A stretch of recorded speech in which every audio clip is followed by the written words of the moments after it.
Zero tolerance की हम यहां बात करते हैं तो मुझे लगता है कि जीरो टॉलरेंस कुछ कुछ सेंसिटिव मामलों में बयानबाजी पर भी होनी चाहिए। दिल्ली के प्रश्न के साथ मैं देश के मुकुट की तरफ, जम्मू कश्मीर की तरफ चलती हूं, और दिल्ली में ब्लास्ट होता है तो जम्मू कश्मीर से महबूबा मुफ्ती की आवाज आती है कि ये कश्मीर की जनता की दबी हुई आवाज है जो दिल्ली में नजर आती है। आतंकवाद वहां के लोग अपने से बहुत कोसों दूर रखना चाहते हैं, उसका जिक्र भी नहीं चाहते, लेकिन सियासत अपने वजूद को खोज ही लेती है। नहीं, मुझे लगता है कि जो बयानबाजी की जो आपने बात की, अब जमाना आ गया है कि वही बयान सस्टेन करेगा जो जनता के हृदय से निकलेगा।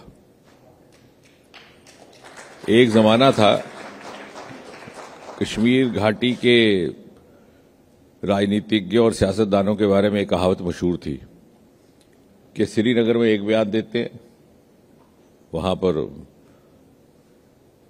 अलग होने का, जम्मू में आकर के दूसरा बयान देते हैं कि जम्मू कश्मीर एक है, और दिल्ली में आके तीसरा, और अखबारें दो दो दिन के बाद पहुंचती थी। जम्मू और श्रीनगर में जो दिल्ली की अखबारें थी शायद दूसरे दिन पहुंचा करती थी, कई बार तो बहुत गुजरे जमाने में, बहुत साल पहले तो तीसरे दिन भी। चंडीगढ़ के अखबार ट्रिब्यून इत्यादि दूसरे दिन। तो जब तक वो बयान भूल जाते थे लोग, तो हर जगह तीनों बयान बिक जाते थे। अब thanks to channels like you कहां छोड़ते हैं। इसलिए अगर कोई नेता इस तरह की बयानबाजी का मिसवेंचरिज्म करता है तो उसको भी लोग दुरुस्त करते हैं। और जहां तक कश्मीर का संदर्भ है, मुझे लगता है कि संकेत हमें सबको इससे सीखना चाहिए कि जब पहलगाम का हादसा हुआ तो सभी तबके के लोग बाहर आ गए, क्या हिंदू, क्या मुसलमान, क्या गरीब, क्या अमीर, क्या सियासतदान, क्या आम प्रजा, और सबने एकजुट होकर के कहा कि हम इसकी खिलाफत करते हैं।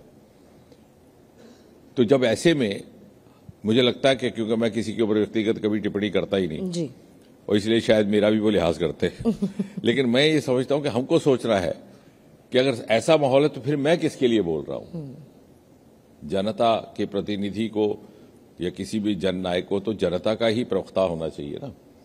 तो जब जनता खुल करके आई है इस दहशत के खिलाफ या आतंक के खिलाफ, तो आतंक के अगर हक में मैं बोलूंगा तो कल मेरा कितना रेलेवेंस रहेगा, मुझे लगता है धीरे धीरे ये सभी को धीरे धीरे समझ आने लगेगा।